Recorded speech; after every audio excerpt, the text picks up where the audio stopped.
गोपालगंज के हथुआ अनुमंडल के सिलार कला गांव में शिव प्रसाद चौधरी के घर जन्मी भानुमति यानी राबड़ी देवी को आज कौन नहीं जानता। लेकिन 14 साल की उम्र में अपने से 11 साल बड़े लालू यादव से शादी के कई साल बाद तक लोग इन्हें नहीं जानते थे। बचपन में प्यार से लोग इन्हें रबड़ी कहकर बुलाते थे, जो बाद में राबड़ी में तब्दील हो गया। राबड़ी देवी का जन्म गोपालगंज में 1956 को हुआ था। 1973 को उनका विवाह लालू प्रसाद यादव के साथ हुआ। राबड़ी देवी 7 बेटियों और 2 बेटों की मां है। शुरुआती दिनों को याद करते हुए राबड़ी देवी कहती हैं कि जब पहली बार वो पटना में लालू यादव के घर पहुंची तो उसी रात लालू यादव को जेल भेज दिया गया था। इस घटना को बयां करते हुए उन्होंने एक इंटरव्यू में खुलासा किया। उन्होंने कहा, पहली रात जब मैं उनके घर आई तो उन्हें जेल भेज दिया गया था। मेरी दुर्दशा की कल्पना करो, मुझे पीड़ा हुई। मैं अपने आप को फंसी हुई महसूस कर रही थी। मैंने अपने पिता से पूछा, तुमने मुझे कहाँ भेज दिया? मेरे पति बार बार जेल जाते हैं। हम उस समय पटना के वेटनरी कॉलेज के एक छोटे से क्वार्टर में उनके 4 भाइयों के साथ रहती थी।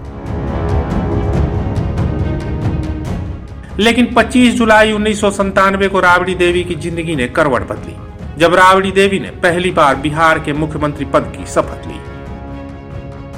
तत्कालीन राज्यपाल AR किदवई ने राबड़ी देवी को पद और गोपनीयता की शपथ दिलाई। लड़खड़ाते आवाज के साथ मुख्यमंत्री पद की शपथ लेने वाली राबड़ी देवी को बिहार की पहली महिला मुख्यमंत्री होने का गौरव हासिल है। राबड़ी देवी के मुख्यमंत्री बनने की कहानी भी काफी रोचक और फिल्मी है। जब चारा घोटाला मामले में लालू प्रसाद यादव के खिलाफ चार्जशीट दाखिल हो गई, जिसके बाद ये तय हो गया कि लालू यादव को जेल जाना पड़ेगा। इसके साथ ही मुख्यमंत्री पद से इस्तीफा भी देना पड़ेगा। लेकिन सबसे बड़ा सवाल था कि लालू यादव अपनी कुर्सी की जिम्मेदारी किसे देंगे। अभी ऊहापोह की स्थिति ही थी कि लालू यादव के करीबियों के बीच CM पद को लेकर मंथन शुरू हो गया। इसी बीच लालू यादव ने सभी करीबियों को दरकिनार कर राबड़ी देवी को CM बनाने का फैसला किया और यहीं से राबड़ी देवी की जिंदगी बदल गई। बताया जाता है कि शुरुआत के दिनों में राबड़ी देवी भी उसके लिए राजी नहीं हुई थी। शादी और 9 बच्चों की मां राबड़ी देवी एक सामान्य गृहिणी थी, जो अपने घर और बच्चों को संभालने में खुद को व्यस्त रखती थी। परफेक्शन IAS, UPSE और BPSC फाउंडेशन क्लासेस के लिए समर्पित संस्थान। यहाँ आपको UPSE selected and interview appeared faculties द्वारा गाइड किया जाता है। Separate batches for Hindi and English medium. 65वीं और 64वीं BPSC एग्जाम में 69 और 107 रिजल्ट्स एवं 66वीं BPSC एग्जाम में 131 रिजल्ट्स हासिल किया है परफेक्शन IAS टीम ने। परफेक्शन IAS, कुमार टार, बोरिंग रोड, पटना। तब तक लालू यादव बिहार की राजनीति का केंद्र बन गए थे। एक इंटरव्यू में इस बारे में बात करते हुए उन्होंने कहा,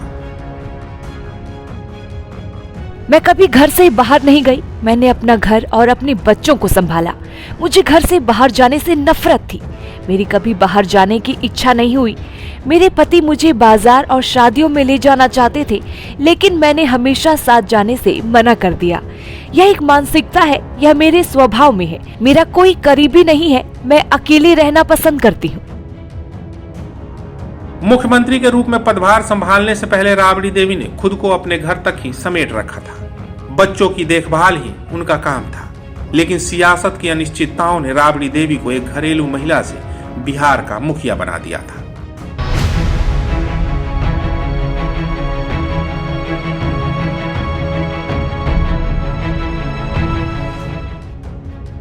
लालू यादव चाहते तो अपनी पार्टी के किसी वफादार सिपाही को मुख्यमंत्री बना सकते थे। ऐसा करने पर वे फौरी तौर पर महान भी हो जाते और कई मौकों पर राबड़ी देवी की वजह से हो रही आलोचनाओं से भी बच जाते। लेकिन सियासत के माहिर खिलाड़ी लालू प्रसाद अच्छी तरह जानते थे कि मुख्यमंत्री की कुर्सी ही ऐसी है जिसमें अपने अलावा किसी और पर भरोसा नहीं किया जा सकता।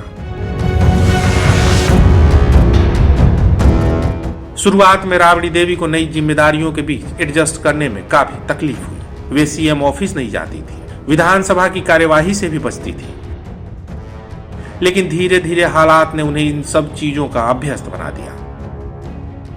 लालू प्रसाद चाहते तो जेल से लौटकर राबड़ी की बजाय खुद सीएम बन सकते थे, लेकिन उन्हें भी किंग की बजाय किंग मेकर बनने में मजा आने लगा। राबड़ी देवी न केवल सियासत में फिट हो गई, बल्कि 2000 के विधानसभा चुनाव में जीत दर्ज कर पूरे 5 साल तक कार्यकाल चलाया। कई बार विवादित बयान देने की वजह से राबड़ी देवी सुर्खियों में भी रही, लेकिन उनकी अब तक की सियासत पर अगर गौर करें तो उनकी शैली शालीन ही कही जाएगी। कुछ लोग राबड़ी देवी की तारीफ करते हैं और कुछ लोग उनकी शैली की आलोचना करते हैं, लेकिन इन सब से अलग बिहार की सियासत का कोई भी इतिहास बगैर राबड़ी देवी के मुकम्मल नहीं होगा। ऐसी और कहानियों को सुनने और देखने के लिए कलम इंडिया का हौसला बढ़ाएं। हमारे चैनल को सब्सक्राइब करें, वीडियो पसंद आए तो लाइक और शेयर करें। अगर आपके पास कोई सुझाव हो तो हमें कमेंट बॉक्स में लिखें, या फिर ऐसी ही कोई और कहानी सुनना चाहते हैं तो आप हमें कुछ इनपुट्स के साथ जानकारी साझा करें।